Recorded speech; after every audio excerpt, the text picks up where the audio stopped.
Good morning, student. Today we are going to start the next topic, that is cell membrane और plasma membrane और bio membrane.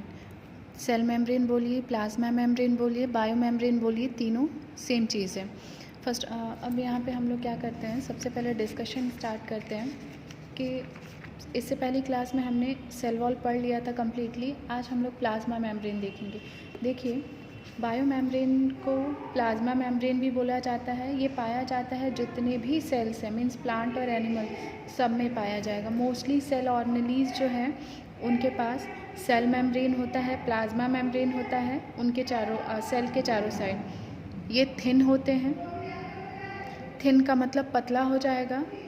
Living होंगे, living जिंदा. Elastic होंगे, means इनमें elasticity means जितना खींचेंगे वो खींच सकता है. फ्लेक्सिबिलिटी एक तरीके से कह सकते हैं. और सेलेक्टिवली परमिएबल मेम्ब्रेन है. अगर बेसिस ऑफ प्रेजेंस और एब्सेंस ऑफ प्लाज्मा मेम्ब्रेन की बात की जाए, मीन्स ये है, मीन्स प्लाज्मा मेम्ब्रेन के होने से क्या होगा और ना हो तब क्या होगा. तो सेल ऑर्गेनेलीज को क्लासिफाइड किया गया है दो क्लासेस में, एक मेम्ब्रेनस और एक अमेम्ब्रेनस. मेम्ब्रेनस का मतलब होता है कि जिसके चारों साइड मेम्ब्रेन होगा, और अमेम्ब्रेनस का मतलब होता है जिसका नॉन मेम्ब्रेनस, मीन्स कोई मेम्ब्रेन नहीं होगा. सेल ऑर्गेनेलीज जो है मेम्ब्रेनस और मेम्ब्रेनस में फिर ये डिवाइड करता है दो पार्ट में, जिसे सिंगल मेम्ब्रेन, जिसमें सिर्फ एक ही मेम्ब्रेन प्रेजेंट होगा सेल के चारों साइड, और दूसरा जो है डबल मेम्ब्रेन, मीन्स सेल के चारों साइड दो डबल मेम्ब्रेन होगा. तो सिंगल मेम्ब्रेन वाले endoplasmic reticulum, Golgi complex, lysosome, vacuole, peroxisome, और डबल मेम्ब्रेन जिसमें है माइटोकॉन्ड्रिया, न्यूक्लियस, प्लास्टिड. और अमेम्ब्रेनस और नॉन मेम्ब्रेनस जो है उसमें राइबोसोम, न्यूक्लियस एंड सेंट्रियोल हो गया.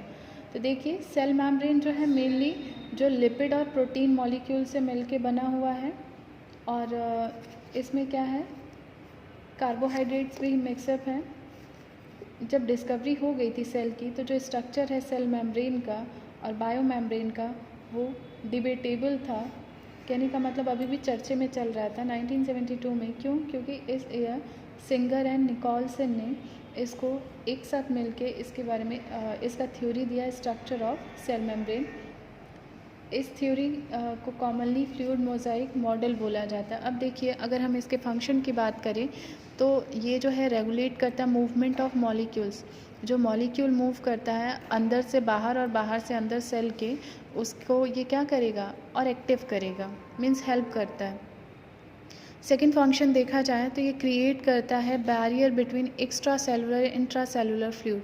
कहने का मतलब जो उसके सेल के सराउंडिंग में जो फ्लूइड होगा बाहर और प्लस अंदर जो प्रेजेंट होगा, उसके बीच में एक कनेक्शन, लिंक बनाता है, जिससे मटेरियल्स इजीली मूव कर सके आउटवर्ड टू इनवर्ड. ये हेल्प करता है elimination of waste material of cell. इसका काम ये भी है कि ये क्या करेगा, एलिमिनेट करेगा सेल को, मटेरियल ऑफ सेल को, जो वेस्टेज प्रोडक्ट होगा. प्लाज्मा मेम्ब्रेन या सेल मेम्ब्रेन रिलेटिवली इम्पर्मिएबल होता है. और 3 डिस्टिंक्ट मैकेनिज़्म है ट्रांसपोर्ट ऑफ सॉल्यूट पार्टिकल्स का, जिसमें से एक है सिंपल डिफ्यूज़न, फैसिलिटेटेड डिफ्यूज़न को कलेक्टिवली पैसिव, ये के हाइफन ये एन लिखा है, ये नोन है, KNOWN. इसी तरह कॉल्ड का लिखा होगा बिकॉज, तो ये पैसिव ट्रांसपोर्ट कहलाता है. तीन जो डिस्टिंक्ट मैकेनिज़्म है ट्रांसपोर्ट ऑफ सॉल्यूट के पार्टिकल्स के, जो सेल मेम्ब्रेन के थ्रू दिखता है, सिंपल डिफ्यूज़न है, फैसिलिटेटेड डिफ्यूज़न है और एक्टिव ट्रांसपोर्ट है. तो सबसे पहले जो है सिंपल डिफ्यूज़न क्या है, मूवमेंट होता है मॉलिक्यूल्स का higher concentration to lower concentration of solute. ये जो मोशन है मॉलिक्यूल्स का लिक्विड में और गैस में देखने के लिए मिलेगा, जिसको सिंपल डिफ्यूज़न बोलते हैं. देखिए, फॉर एग्जांपल ये कोई कंटेनर है जिसमें ये ब्लू सा जो दिख रहा है ये वाटर है, और इसके बाद ये जो है KMnO4, जिसे हम सॉल्यूट क्रिस्टल के फॉर्म में है, यहाँ पे पड़ा हुआ है. नेक्स्ट डायग्राम में जब हम देखेंगे तो ये क्रिस्टल ऐसे ही पड़े हुए हैं.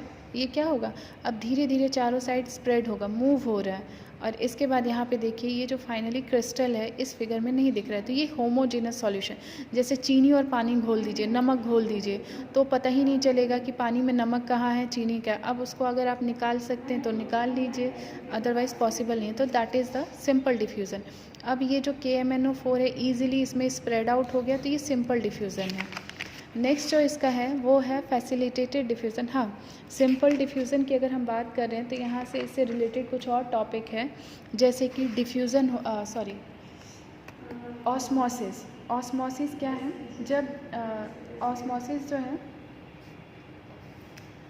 जब concentration of water is not constant across the membrane, osmosis occur। कहने का मतलब ये है कि इसमें जो है higher concentration of solid particle जो है एक साइड से मूव करेगा सेल मेम्ब्रेन के अंदर। हायर कंसंट्रेशन से लोअर कंसंट्रेशन मूवमेंट होगा मॉलिक्यूल्स का, that is known as osmosis. और ऑस्मोलैरिटी क्या होता है?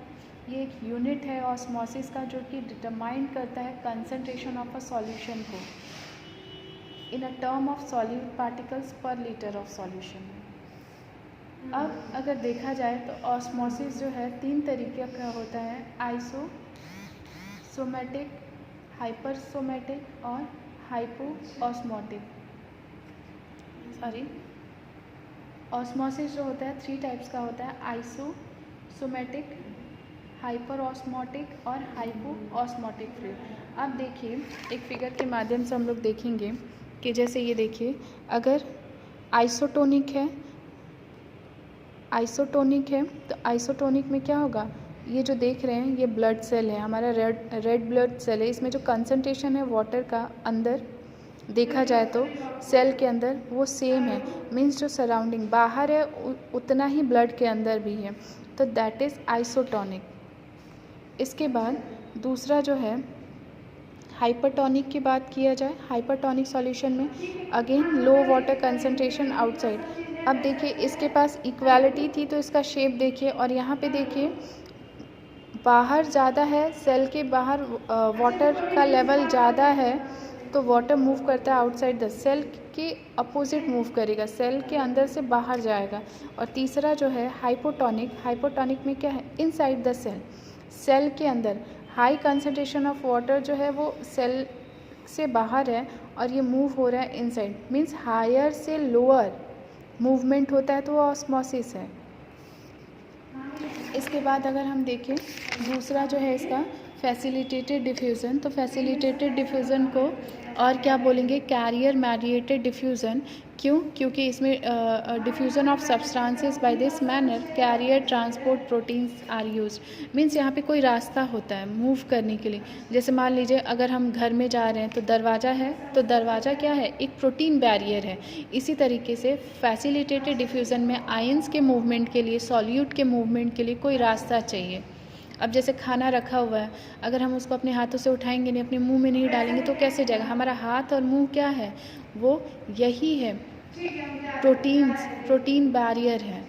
जो डिफ्यूज़न है, diffusion of amino acids and glucose, ये फैसिलिटेटेड डिफ्यूज़न के थ्रू होता है। बहुत सारे एक्सप्लेनेशन इसमें देखने के लिए मिलते हैं फैसिलिटेटेड डिफ्यूज़न में, पर यहाँ पे पिंग पोंग थ्योरी जो है वो बहुत ज़्यादा सुटेबल है इस मैकेनिज़्म को एक्सप्लेन करने के लिए।